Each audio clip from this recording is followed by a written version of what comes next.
In this, I don't think so. No, no, no, no. I don't think so.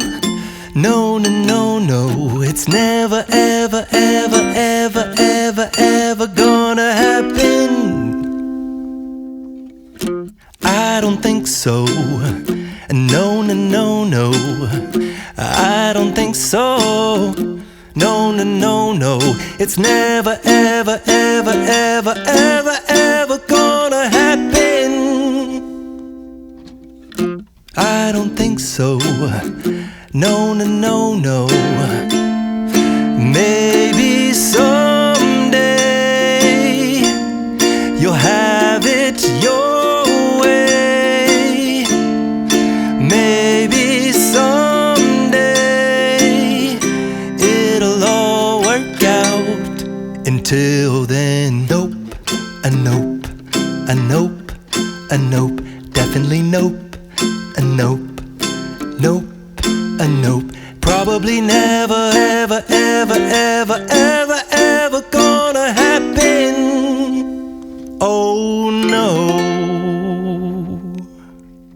Magnetic leatherette wrist rest that can easily be removed. I thought it was very comfortable and a dramatic improvement over the hard plastic rests typically found at this price point, although I did feel that it trapped a bit of heat. You also get dual step angle adjustments to increase the ergonomics. Aside from minor improvements, it looks similar and it has most of the same features as the original. Of course, if you don't use any of these features, none of this matters to you. I think the main feature of the Ornata V2 is the mecha membrane hybrid switches.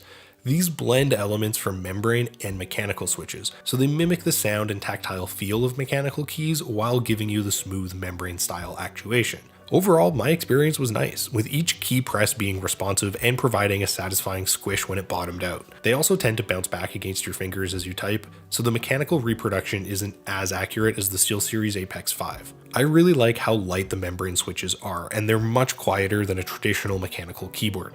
It's also nice that you get per key RGB backlighting, and I think the translucent membrane and the white underplate here really help to systemically distribute the light across the keyboard. If you found this video helpful and maybe learn a thing or two, be sure to help us out by giving the video a like. If you like short informative tech reviews that get to the point, be sure to subscribe. And for links to updated pricing, be sure to check the description. You also get access to Razer's proprietary companion software Synapse for a range of customizable options. I think this is one of the better configuration programs, and it lets you sync your lighting with in-game integration. You can customize the RGB backlighting with Chroma's 16.8 million color options, and you can choose from a variety of presets. Through Synapse, you can program and save your macros, and you can remap the media keys and volume roller for added customization, which I found extremely useful. Even more, you get a hyper shift key, which gives you a second layer of functions and keys. I was disappointed to see that unlike some of the competitors in this range, it lacks onboard memory, so you'll have to export and transfer your profiles manually.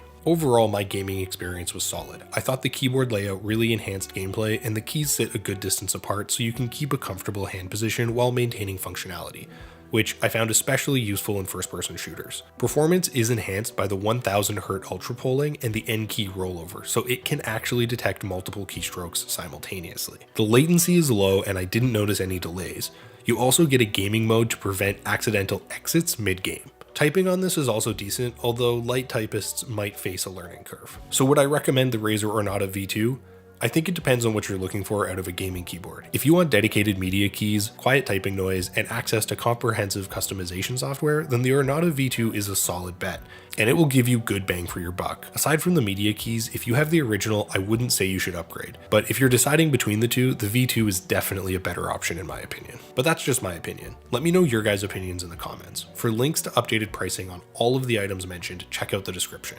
If you guys learned something or found this video helpful, please give it a like and subscribe if you're new to the channel and you like short, informative tech videos. Till next time, I'll see you guys later.